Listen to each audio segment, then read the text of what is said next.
Ravi de vous retrouver dans votre émission Buzz Matinale. Bonjour à tous et bienvenue à tous dans votre chronique du jour.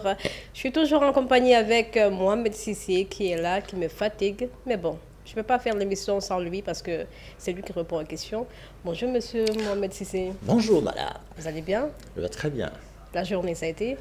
Oui, ma journée vise à me battre pour qu'on ne baisse pas mon salaire. Ah bon? Oui, par le Donc gouvernement. aujourd'hui, on va parler de l'économie Tout à fait. sénégalaise. Donc voilà, le thème du jour aujourd'hui consiste sur le rapport de la Cour des comptes. Donc je vais faire un petit rappel avant de commencer avec les questionnaires.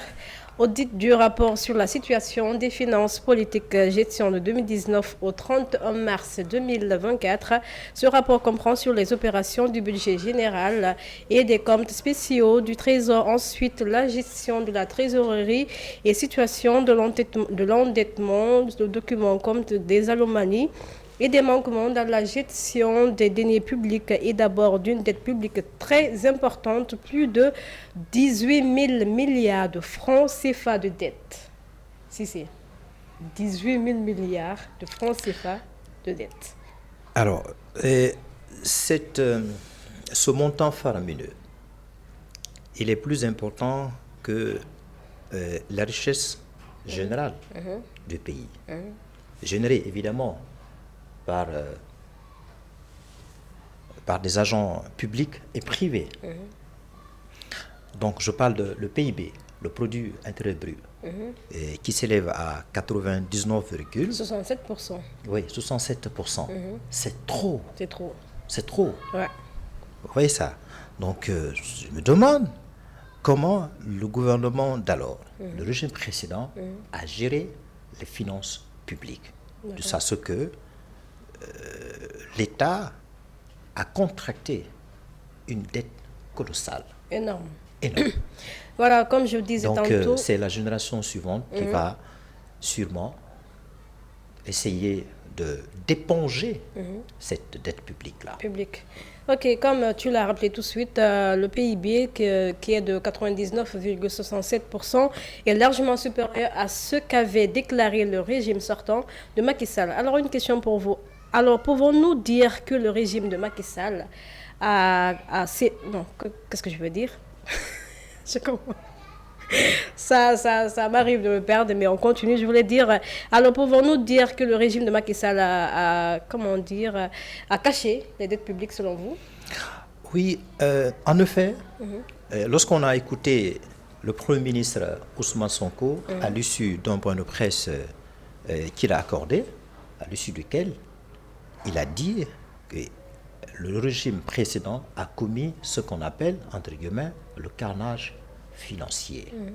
Évidemment, le régime, selon lui, a maquillé les dettes publiques. D'accord. Les dettes publiques, que ce soit externes ou internes, le déficit public qui s'élève aujourd'hui à 12%.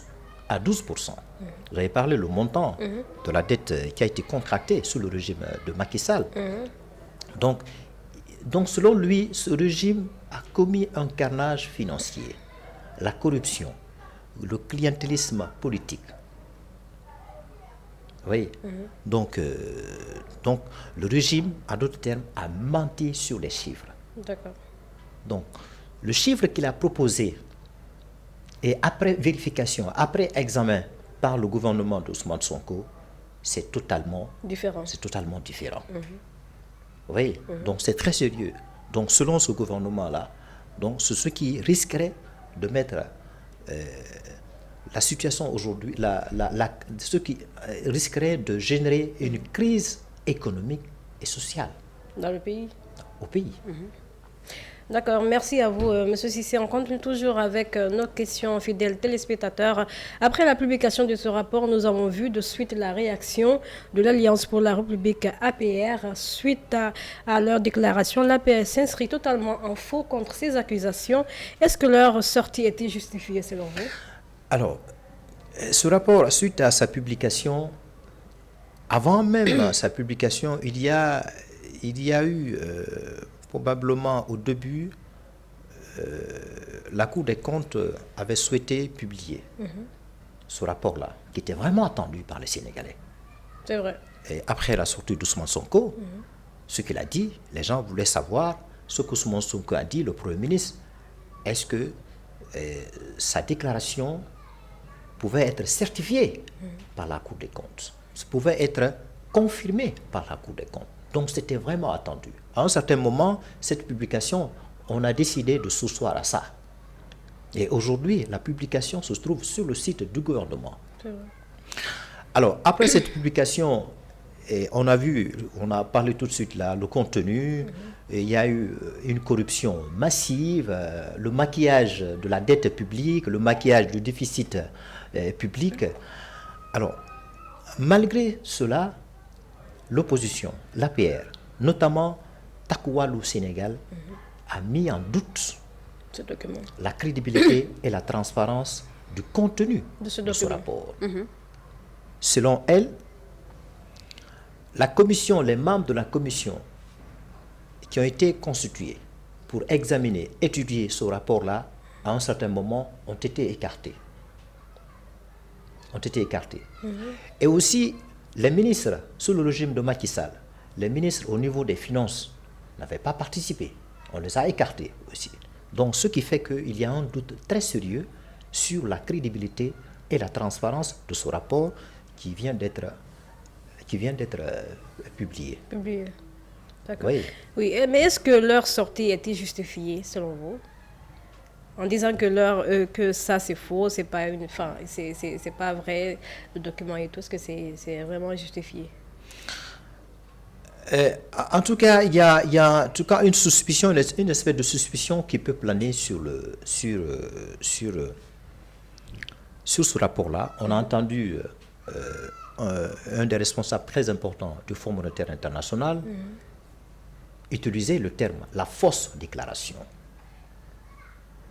La fausse déclaration faite par le gouvernement.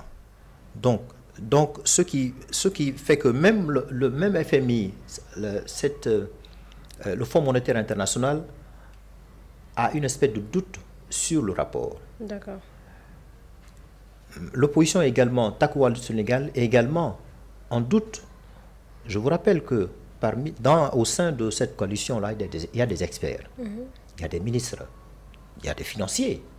Donc certainement, ils ont dû s'asseoir pour examiner, étudier après la publication de ce rapport, pour voir est-ce que effectivement la Cour des comptes a vraiment mené un travail responsable, un travail sérieux pour nous montrer un rapport digne de son nom, un rapport qui reflète vraiment les réalités financières.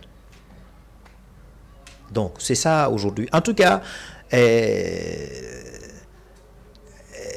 le gouvernement actuel, Ousmane Sonko, le rapport confirme de ce qu'il a dit. Le ministre de l'économie et des finances également est d'accord là-dessus. Il dit que c'est un rapport qui est digne de foi, qui est un rapport qui reflète aujourd'hui les réalités. On va voir les mesures drastiques que le gouvernement envisage de prendre pour essayer de compenser ce déficit public-là. D'accord. Alors, face à cette situation, quelles sont les mesures à adopter pour gérer cette crise économique, selon vous? Alors, aujourd'hui, on a vu, comme Ousmane Sonko l'a dit, il y a eu le mensonge, il y a eu le maquillage, il y a eu le carnage financier. Donc, le gouvernement d'Ousmane Sonko fait face à une crise économique et sociale. On a vu les travailleurs de certaines structures décident de faire la grève. Oui, juste même, je crois, du SAMES, oui. À l'hôpital, là, ceux qui travaillent. Oui, je me rappelle, il y a une dame là, rapidement, elle a amené son enfant à l'hôpital pour se faire consulter. Et malheureusement, elle a trouvé que tous les médecins étaient en grève. Donc son enfant n'a pas pu bénéficier en soins. Donc c'est la preuve aujourd'hui, il y a une crise sociale, il y a une crise économique. Donc pour remédier à cela, le gouvernement, à travers le secrétaire général à la présidence, a pris une série de mesures, des mesures vraiment drastiques. Et pour cela, il va falloir que les Sénégalais serre la ceinture. D'accord. Y compris vous. Ah bon? Ah oui. Alors, comment on va serrer la Il faut ceinture? serrer la ceinture. Comment? Parce que le gouvernement décide, dans les jours et les mois à venir, d'abord de baisser le salaire. Le salaire des ministres et des directeurs. Et de certains fonctionnaires, pas tous, de certains fonctionnaires. D'accord. Alors, les ministres, comme vous le savez, leur salaire est relativement élevé. Les directeurs également. Des entreprises publiques, leur salaire est également élevé. Alors, on ne va pas toucher le salaire des fonctionnaires qui ne bénéficient pas trop, qui ne perçoivent pas un salaire très Pas élevé. beaucoup, voilà. Oui. Voilà. Et aussi, je pense que le gouvernement, dans cette perspective-là, va essayer de voir les frais de mission, les frais de voyage qu'on attribue aux fonctionnaires. D'accord. Et aussi, le gouvernement décide dans la foulée de la suppression des subventions sur l'électricité des industries et des riches. Donc voilà, entre autres, les mesures à prendre. les mesures à prendre. Et aussi, le gouvernement a décidé de supprimer certaines agences de l'État, D'accord.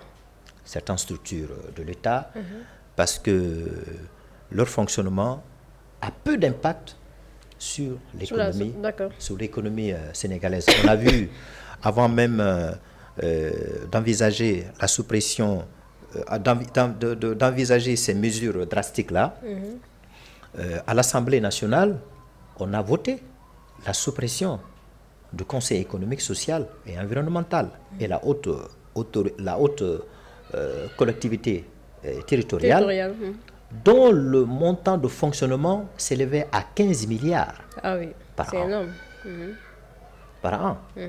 Donc, d'où l'intérêt pour le gouvernement de supprimer ces agents-là qui sont budgétivores. D'accord. Voilà, des agents pour lesquels le gouvernement injecte des milliards. Ouais. Oui, mais il faut penser, parce que les fonctionnaires sénégalais qui travaillent dans ces agences de l'État, de ces structures de l'État, risqueraient de partir au chômage technique. Ouais. Et on a vu aussi le ministre du Sport, de la Culture et de la Jeunesse décider de ne pas accompagner les clubs sénégalais. Je crois que le document même est déjà sorti, Oui. je l'ai vu le matin là. Le club, et pour cela, le ministère a saisi, comment vais-je appeler ça, la Fédération sénégalaise de football, pour l'en informer de cette mesure. D'accord. Je ne sais pas, dans les jours et les mois à venir, comment ces clubs-là pourront se prendre en charge Ouais, ça va être compliqué. pour compétir. Ça va être sérieux. Alors, on a vu en Europe là-bas, c'est des clubs qui se prennent en charge. C'est vrai. Oui. Alors, les fonds alloués à ces clubs-là, ces clubs sénégalais, on va les orienter vers l'équipe nationale. Donc, qui va être consacré exclusivement à l'équipe nationale, les Lions. D'accord. Oui. Mais tout ça, c'est pour réduire le train de vie de l'État. Donc, c'est extrêmement important. Voilà les mesures drastiques là que le gouvernement décide de prendre dans les jours à venir. Et également, le gouvernement a décidé d'élargir l'assiette fiscale.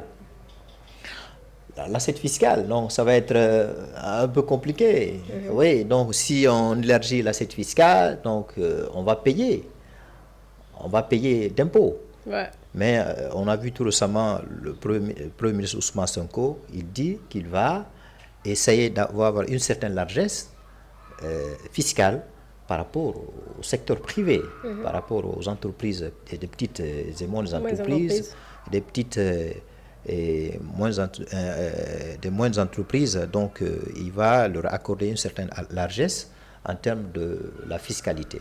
D'accord. Je pense que de ce point de vue-là, c'est une très bonne décision.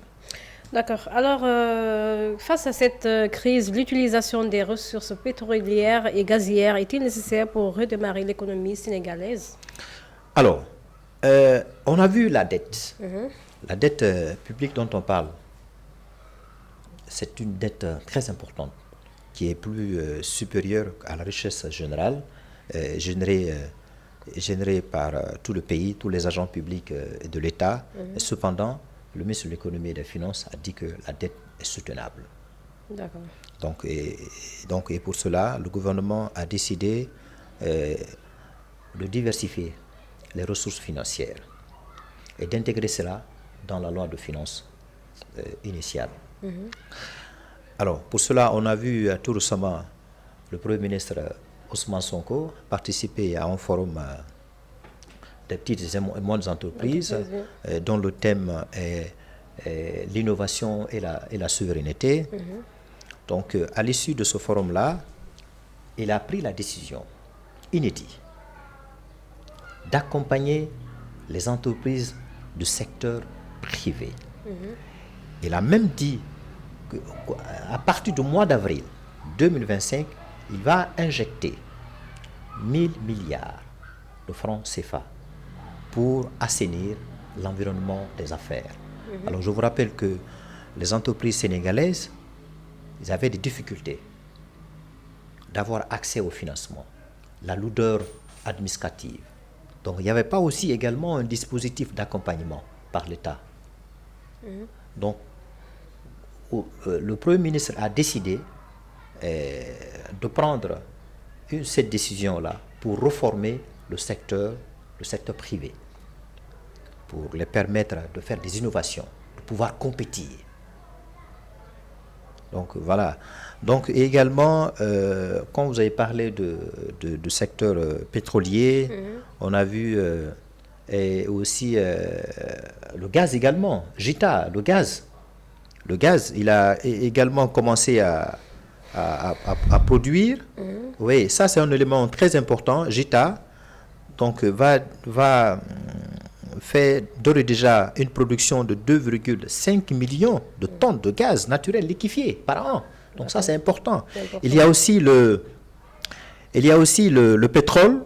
Voilà, le pétrole, l'opérateur de champ Sangomar, qui d'ores et déjà a réussi à produire 13,3 millions de barils en 2024. Donc, ce qui a généré en termes de vente 950 milliards de francs CFA. D'accord. Et dans la foulée, ça a créé 4000 emplois. Donc ça, c'est extrêmement important. Voilà des mesures importantes qui sont prises pour quand même sauver l'économie sénégalaise. Il y a aussi la participation de la diaspora sénégalaise. En 2023, 1600 milliards de fonds transférés au Sénégal. Donc, le gouvernement a décidé d'intégrer l'aide, la participation de la diaspora sénégalaise dans la loi de finances initiale. Donc, le gouvernement a décidé de, comme je le disais tout de suite là, de diversifier des ressources pour faire face à cette crise économique et sociale. On espère que dans les jours et mois à venir, on va quand même commencer à respirer. D'accord. Ouais. Alors, une dernière question pour vous, M. Sissi, avant de boucler cette émission. Selon vous, l'ouverture d'une enquête sera mise en place pour situer la responsabilité? Ah oui, à cet effet, le ministre de la Justice et des Gardes-Sceaux, après la publication de ce rapport, ce fameux rapport, et que l'on connaisse aujourd'hui le contenu de ce rapport, la commission de la corruption, le clientélisme politicien et également le népotisme. Parce qu'on a vu certains ministres dont les parents ont bénéficié, la largesse du gouvernement. Oui, et on a mis également en jeu la responsabilité de certaines entreprises qui ont bénéficié de la surfacturation sur le marché financier. Oui. Donc, pour toutes ces raisons-là, le ministre de la Justice a décidé de saisir le parquet financier pour ouvrir une enquête judiciaire afin de situer la responsabilité des personnes qui auraient commis ce carnage financier sous le régime de Macky Sall. De Macky Sall. Donc, on verra le pôle judiciaire financier, l'enquête qu'elle va devoir mener pour connaître enfin l'identité des auteurs de la commission de ce carnage financier, de cette corruption à ciel ouvert. Donc on verra dans les jours à venir. Voilà. Quel sera le résultat? Voilà, quel sera le résultat de l'enquête. De l'enquête. D'accord. Donc ça, c'est extrêmement important. Alors, il faut rappeler aussi, le gouvernement a décidé, pour faire face à cette crise-là, c'est un élément très important, au bout d'une semaine, le Trésor public du Sénégal, sur la demande de la Direction générale de la comptabilité et de la Banque centrale, a pu lever un fonds financier sur le marché de l'UEMOA, l'Union économique monétaire ouest-africaine, un montant de 121 milliards. D'abord, le 10 février, le Trésor public a levé sur le marché financier de l'UEMOA 33 milliards de francs CFA. Et le 14, j'allais dire 88 milliards. Maintenant, le 14 février, toujours cette même année, 2025, 33 milliards. Donc, ce qui fait un montant total de 121 milliards au bout d'une semaine. Ouais. Donc, sur le marché de l'UEMOA. Donc, je pense que ça, c'est un effort quand même que le gouvernement est en train de faire pour quand même faire face à cette crise, malgré le doute de l'opposition par rapport à la capacité financière du gouvernement de faire face à cette crise aujourd'hui. On a vu Ousmane Sonko, et avec tout son gouvernement, présenter le référentiel public, la vision 2050.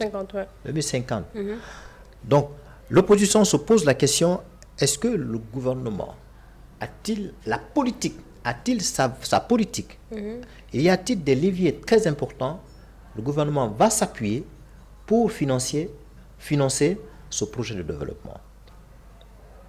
Alors, le gouvernement a dit qu'il compte sur la participation, le dynamisme de tous les Sénégalais. Est-ce que les Sénégalais peuvent soutenir ce projet-là? Est-ce qu'on peut se passer du service de l'État, de l'aide extérieure? On a vu Macky Sall dire que pour financer le projet de développement, on ne peut pas se passer des dettes extérieures ou des dettes internes. Il faut contracter des dettes. Alors, vu la situation aujourd'hui, la dette, vu le taux d'endettement que nous avons aujourd'hui, est-ce que le gouvernement a vraiment une marge de manœuvre, j'allais dire, pour pouvoir faire la dette? Aujourd'hui, on est quasiment dans une espèce de banqueroute là. Ouais. Oui. Alors, est-ce qu'on est crédible? Est-ce qu'on est solvable? Est-ce que l'État sénégalais est solvable de faire encore une dette? Est-ce que la marge est possible?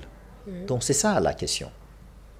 C'est ça la question. C'est la raison pour laquelle le gouvernement veut s'appuyer sur un levier endogène, c'est-à-dire qu'il compte élargir l'assiette fiscale, la suppression des dettes, de certaines agences publiques, vous voyez, accompagner des clubs sénégalais pour au moins permettre ainsi à l'État sénégalais de souffler. D'accord.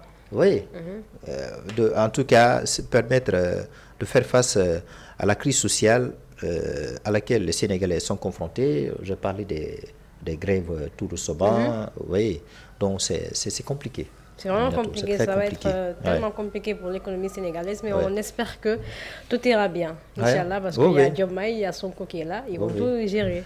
Ah oui, c'est ça. On espère que la vision 2050 va nous permettre d'avoir une lueur d'espoir. Et voilà, ainsi le Sénégal deviendra le paradis. Le paradis comme la Guinée, comme chez notre Doumbouchou. Alors voilà, fidèles téléspectateurs, c'était tout pour votre chronique. Est-ce que tu as quelque chose à ajouter ou Non, c'est bon. C'est bon? Oui, c'est bon. T'es content? Hein? T'as aimé l'émission? C'était bon les questions? Oui, oui. D'accord. Oui, cette fois-ci, vous avez posé de très très bonnes questions. Contrairement aux chroniques précédentes. Comment ça? Mais tu peux dire que lors de mon je ne sais pas poser de bonnes questions. Tu n'es pas sérieux, toi. Alors, fidèles téléspectateurs, merci de nous suivre sur votre chaîne YouTube. Vous tapez seulement Tamashek, vous commentez, vous likez, vous partagez. Surtout, il faut interagir avec vous, avec nous. C'est très important. L'émission là, elle est pour vous. Donc, merci à tous de l'avoir suivi. On se retrouve lundi, Inch'Allah. Prenez soin de vous et passez un excellent week-end.